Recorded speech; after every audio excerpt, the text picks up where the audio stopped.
Hello aspirant, स्वागत है आपका एस्पिरेंट टाइम्स चैनल में। और इस वीडियो में हम लोग बात करेंगे ईसीजीसी पीओ के एग्ज़ाम पैटर्न के बारे में कि ईसीजीसी में पीओ का एग्ज़ाम पैटर्न क्या रखा गया है, कितने क्वेश्चंस पूछे जाएंगे, किस तरह के क्वेश्चंस होंगे, कितने सेक्शंस होंगे। लेकिन उससे पहले हम लोग ज़रा एक बार फिर से वैकेंसीज़ पे देख लें कि वैकेंसीज टोटल वैकेंसीज़ जो है वो 75 रखी गई है इस पीओ वैकेंसी के लिए। और उन्होंने बोला है कि ये वैकेंसीज़ जो है वो सब्जेक्ट टू चेंज है, यानी वो बढ़ भी सकती है, घट भी सकती है। इसलिए उन्होंने यहाँ पर वैकेंसीज में स्टार लगा के यहाँ पर नोट में लिख दिया है। बात करते हैं शेड्यूल की कि कब से कब है। तो ऑनलाइन रजिस्ट्रेशन जो है वो 21 मार्च से 20 अप्रैल तक है। ऑनलाइन अप्लाई करने की लिंक आपको हमारे डिस्क्रिप्शन बॉक्स में मिल जाएगी। और 21 मार्च से ही 20 अप्रैल के बीच आपको जो है वो सारा फ़ी पेमेंट क्लियर कर देना है। प्री एग्जामिनेशन ट्रेनिंग जो होगा वो SC/ST का first and second week of May में होगा। और उनका मई में एग्ज़ाम प्री एग्ज़ामिनेशन होने के बाद जो है फिर ऑनलाइन एग्ज़ाम कराया जाएगा सभी कैंडिडेट्स के लिए, जिसके लिए फर्स्ट वीक ऑफ मई में जो है वो कॉल लेटर्स को रिलीज़ कर देंगे रिटन एग्ज़ाम के लिए। और 29 मई को उन्होंने एक फिक्स डेट दे दिया है कि रिटन एग्ज़ाम होगा। उसी के तहत हम लोग देखेंगे कि उस पीओ एग्ज़ाम का पैटर्न क्या होगा, कितने फेजेज़ होंगे, इस तरीके से हम लोग देखेंगे। और साथ साथ इंटरव्यू की भी कुछ बातें करेंगे कि इंटरव्यू के मार्क्स कितने होंगे। ऑनलाइन रिटन एग्जामिनेशन जो है वो उसका रिज़ल्ट 15 से 19 जून के बीच आ जाएगा। और इंटरव्यू जो है वो जुलाई या अगस्त में वो क्लियर ले लेंगे। और उसके बाद जो है वो मेरिट लिस्ट निकाल कर कैंडिडेट्स को बुला लेंगे। ऑनलाइन एग्ज़ाम की बात करें तो इसमें MCQ क्वेश्चन होने वाले हैं, ऑनलाइन होगा ये। तो इसमें 5 टेस्ट रखे गए हैं, जिसमें आप देख सकते हैं कि इसमें आपको एक ही टेस्ट देना है, उसके बाद एक डिस्क्रिप्टिव देना है और फिर इंटरव्यू देना है। ऑनलाइन एग्जामिनेशन में पहला जो सेक्शन है वो रीजनिंग एबिलिटी का है। इस पे 50 क्वेश्चंस रखे गए हैं और मैक्सिमम मार्क्स जो है वो 50 है और ड्यूरेशन जो है वो 40 मिनट्स का है। तो क्योंकि इस एग्ज़ाम को भी IBPS कंडक्ट करा रही है, तो बिल्कुल वो जैसे IBPS क्लर्क PO के एग्ज़ाम्स लेते हैं बिल्कुल उसी तरीके का एग्ज़ाम लेंगे। और रीजनिंग एबिलिटी में भी जो क्वेश्चंस होंगे वो बिल्कुल जो है वो PO लेवल के पूछे जाएंगे, क्योंकि ये PO की ही पोस्ट है। और साथ साथ सबसे बड़ा फैक्टर है कि IBPS ही इस एग्ज़ाम को कंडक्ट कर रही है, तो वो बिल्कुल बैंक वाले एग्ज़ाम्स की तरह ही इसको भी लेगी। और उसी तरीके के रीजनिंग पूछे जाएंगे, syllogism, puzzles, inequalities, blood relations, ये सभी पूछे जाएंगे, इनपुट आउटपुट, ये सभी चीज़ों पे ध्यान देना है। और क्योंकि इसमें सेक्शनल टाइमिंग भी है तो आपको टाइमिंग को भी देखते हुए चलना है, क्योंकि आप सेक्शनल टाइमिंग में ये होता है कि आप जंप नहीं कर सकते एक सेक्शन से दूसरे सेक्शन में। जब तक टाइम पूरा कम्प्लीटली ख़त्म नहीं हो जाता है तब तक आप दूसरे सेक्शन में नहीं जा सकते। और वो जब दूसरे सेक्शन में जाएंगे तो वो ऑटोमेटिकली कंप्यूटर जो है आपको दूसरे सेक्शन में ले जाएगा और लास्ट ख़त्म होते होते 140 मिनट तक आपका एग्ज़ाम जो है वो ख़त्म हो जाएगा। क्योंकि ये सेक्शनल सेक्शनल ड्यूरेशन है टाइमिंग का, तो इसके कट ऑफ भी जो होंगे वो सेक्शनल कट ऑफ भी होंगे और ओवरऑल कट ऑफ भी होंगी। उसकी बात हम आगे करेंगे। अब देखते हैं दूसरा टेस्ट जो है वो इंग्लिश लैंग्वेज का है। इसमें 40 क्वेश्चन 40 मार्क्स के रहेंगे, बिल्कुल सब कुछ उसी तरह का आपको उसमें कंप्रीहेंशन देखने मिल जाएगा, एरर फाइंडिंग मिल जाएगा, स्पेलिंग मिस्टेक दिख जाएगा, वर्ड रीअरेंजमेंट के क्वेश्चंस नज़र आएंगे। इस तरीके से फिर आपको क्लोज टेस्ट पे तैयारी करनी है, क्लोज टेस्ट भी पूछा जाएगा। कंप्यूटर नॉलेज की बात करें तो 20 क्वेश्चंस होंगे 20 मार्क्स के। और जिन्होंने RRB का एग्ज़ाम दिया है उसमें कंप्यूटर भी पूछा जाता है, तो बिल्कुल कंप्यूटर के जो है वो मुझे जहाँ तक लगता है नॉर्मल क्वेश्चंस ही होंगे। उस पर आपको थोड़ा ध्यान दे देना है, वो MCQ है, कुछ फुल फॉर्म्स याद कर लीजिएगा।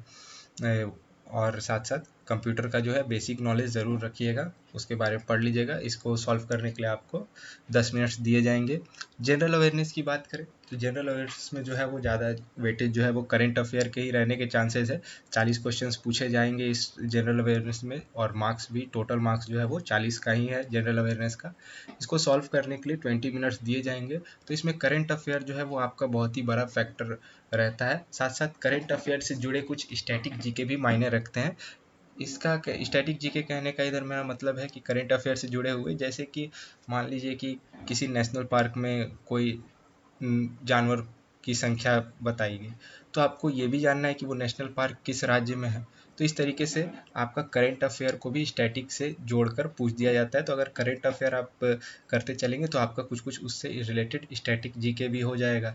किसी ब्रिज के उद्घाटन की बात हो गई तो आपको ये भी ध्यान देना है कि सबसे बड़ा ब्रिज कौन है और उसे राज्य में और कौन से ब्रिज हैं, इस तरीके का। और करंट अफेयर जो है जहाँ तक है, कम से कम आपको 6 महीने तक का करंट अफेयर कर लेना है, तो वो अच्छा रहेगा। उससे आपके क्वेश्चंस जो है वो ज़्यादा काफ़ी मिलने के चांसेस रहेंगे। तो कम से कम जो है वो 6 महीने का प्रीफर किया जाता है पीओ एग्ज़ाम के लिए, बैंक एग्ज़ाम के लिए, कि 6 महीने तक का आप पिछले 6 महीने का करंट अफेयर अच्छे से याद कर लें। क्वांटिटेटिव एप्टीट्यूड की बात करें तो 50 क्वेश्चंस होंगे, 50 मार्क्स के, 40 मिनट्स दिए जाएंगे। तो इसमें जो है आपको अर्थमेटिक के क्वेश्चंस यानी time work, compound interest, simple interest, pipes and cistern, ये सभी क्वेश्चंस देखने मिलेंगे जिनको अर्थमेटिक सेक्शन में रखा जाता है। थोड़े सिंप्लीफिकेशंस के भी कुछ क्वेश्चंस आपको मिल जाएंगे। रॉन्ग नंबर सीरीज या फिर मिसिंग नंबर आपको दे दिया जाएगा क्वांटिटेटिव एप्टीट्यूड में। और डीआई पे आप खास ध्यान दीजिएगा, क्योंकि डीआई जो है वो दी जाएगी तो क्योंकि पीओ लेवल की है तो कम से कम एक डीआई में कम से कम वो आपके 2 चार्ट जरूर देंगे, जिसके कारण आपको उसको सॉल्व करने में थोड़ा टाइम लग सकता है। तो उसको अच्छे से सॉल्व कीजिएगा। कैलकुलेशन जितनी फास्ट रहेगी आपकी उतनी ज़्यादा आपको बेनिफिट मिलेगी। तो यहाँ पर जो पांचों टेस्ट की हमने बात की, तो बिल्कुल वो बैंक की तरह ही एग्ज़ाम लेंगे, तो क्वेश्चंस भी बिल्कुल बैंक वाले ही रहेंगे, बैंक वाले जैसे ही। तो वो आपको ध्यान में रखना है। तो टोटल क्वेश्चन जो है गए वो 200 हो गए और टोटल मार्क्स भी आपके 200 हो गए। और टाइम जो है आपको दिया जा रहा है 2 घंटे 20 मिनट का, यानी 140 मिनट का टाइम दिया जा रहा है। बात करें अब इसके बाद जो होगा वो डिस्क्रिप्टिव पेपर होगा। डिस्क्रिप्टिव पेपर जो है वो आपका इंग्लिश लैंग्वेज में ही लिया जाएगा और इसमें 2 चीज़ें हैं, एक ऐसे राइटिंग होगा और एक प्रिसाइज राइटिंग होगा। ऐसे राइटिंग आपको 2 ऑप्शन दिए जाएंगे, उसमें से किसी एक ऑप्शन में आपको ऐसे लिखना होगा और आपको 20 मार्क्स जो है उसके लिए अवॉर्डेड किए जाएंगे, उसमें से आपको मिलेगा। प्रिसाइज राइटिंग, प्रिसाइज राइटिंग में भी आपको 2 ऑप्शंस दिए रहेंगे, उसमें से आपको कोई भी एक ऑप्शन चुनकर उसके बारे में लिखना है। प्रिसाइज राइटिंग में क्या होता है कि आपको एक पैरा दिया रहेगा, आपको उसको जो है थोड़ा शॉर्ट में करके लिखना रहता है, उसी को हम लोग प्रिसाइज राइटिंग बोलते हैं। इन दोनों को सॉल्व करने के लिए आपको 40 मिनट दिए जाएंगे। इन 40 मिनट के अंदर आपको इन दोनों को करके ख़त्म कर देना है। इंग्लिश लैंग्वेज का आपका टेस्ट, डिस्क्रिप्टिव पेपर का टेस्ट जो है वो ख़त्म हो जाएगा। इसके बाद जो है आपका बात करते हैं रॉन्ग आंसर्स पे कितनी पेनल्टी लगेगी। तो 1/4 पेनल्टी है, यानी अगर आप 4 क्वेश्चंस रॉन्ग देते हैं जवाब तो आपका 0.25 मार्क्स माइनस कर दिया जाएगा। तो इसीलिए हमेशा अपनी एक्यूरेसी को मेंटेन करके रखिए। किसी भी एग्ज़ाम में हो, आपको हमेशा अपनी एक्यूरेसी पे ध्यान देना है, क्योंकि आप अगर ज़्यादा क्वेश्चंस अटेम्प्ट करके आए और आपके मार्क्स जो है वो, मतलब आपने अगर ज़्यादा क्वेश्चंस अटेम्प्ट किए लेकिन उसमें से कुछ काफ़ी ज़्यादा आपने रॉन्ग कर दिए, तो उतना ज़्यादा आपको अटेम्प्ट किया करना कोई फ़ायदा नहीं पहुंचाएगा, क्योंकि वो आपको जितने ज़्यादा आपके गलत क्वेश्चंस होंगे, गलत आंसर्स होंगे, उतना ज़्यादा वो आपके मार्क्स को नीचे लेते आते चला जाएगा। इसीलिए एक्यूरेसी बहुत मैटर करती है। भले आप थोड़े कम क्वेश्चंस अटेम्प्ट करें, इतने भी कम अटेम्प्ट ना करें कि कट ऑफ में पहुंच ही ना पाए, थोड़े कम अटेम्प्ट करें, लेकिन आप जहाँ पर श्योर है उसी को अटेम्प्ट करें। खासकर जनरल अवेयरनेस की बात करूँ और कंप्यूटर वाली की बात करूँ और इंग्लिश, ये 3 चीज़ों में आपको एकदम श्योर है तभी आप उसमें आंसर दीजिए। इस तरीके का गेस वर्क जो है वो आपको नीचे ला सकता है। टोटल मार्क्स जो है इंटरव्यू के लिए वो 60 रखे गए हैं और मिनिमम क्वालिफिकेशन जो है आप यहाँ देख सकते हैं, जनरल कैंडिडेट्स के लिए 40% रखा गया है। 40% यानी आपको कम से कम, जनरल कैंडिडेट्स को कम से कम इंटरव्यू में 24 नंबर लाना है। अगर वो 24 से नीचे लाते हैं तो वो ऑटोमेटिकली डिस्क्वालीफाई हो जाएंगे, चाहे उन्होंने कितनी ही अच्छी अपनी रिटन एग्जामिनेशन और डिस्क्रिप्टिव एग्जामिनेशन दी हो। और SC ST OBC और PWBD के लिए कैंडिडेट्स के लिए जो है वो 35% रखा गया है।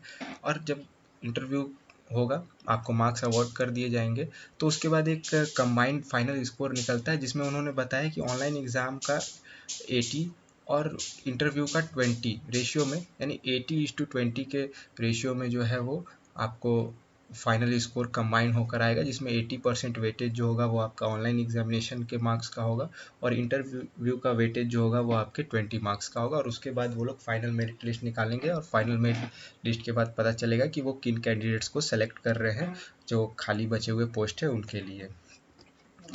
तो इस तरीके से था एग्ज़ाम पैटर्न का पूरा डिटेल और नोटिफिकेशन की लिंक आपको हमारे डिस्क्रिप्शन बॉक्स में मिल जाएगी। तो आप लोगों को बस ये ध्यान देना है कि आप लोग सही से एग्ज़ाम दें। बिल्कुल ये आपका IBPS एग्ज़ाम कंडक्ट करा रहा है, तो बहुत जल्दी ही ये आपका एग्ज़ाम भी कंडक्ट, क्योंकि उन्होंने डेट दे ही दी है, एग्ज़ाम भी वो जल्दी कंडक्ट करा लेंगे और साथ साथ वो रिज़ल्ट भी बहुत फास्ट देते हैं। तो आप इसी तरह गवर्नमेंट जॉब से रिलेटेड रेगुलर अपडेट्स के लिए सब्सक्राइब करें हमारे चैनल एस्पिरेंट टाइम्स को। अब आप हमें ट्विटर पे भी फॉलो कर सकते हैं, उसकी भी लिंक आपको हमारे डिस्क्रिप्शन बॉक्स में मिल जाएगी। Thank you.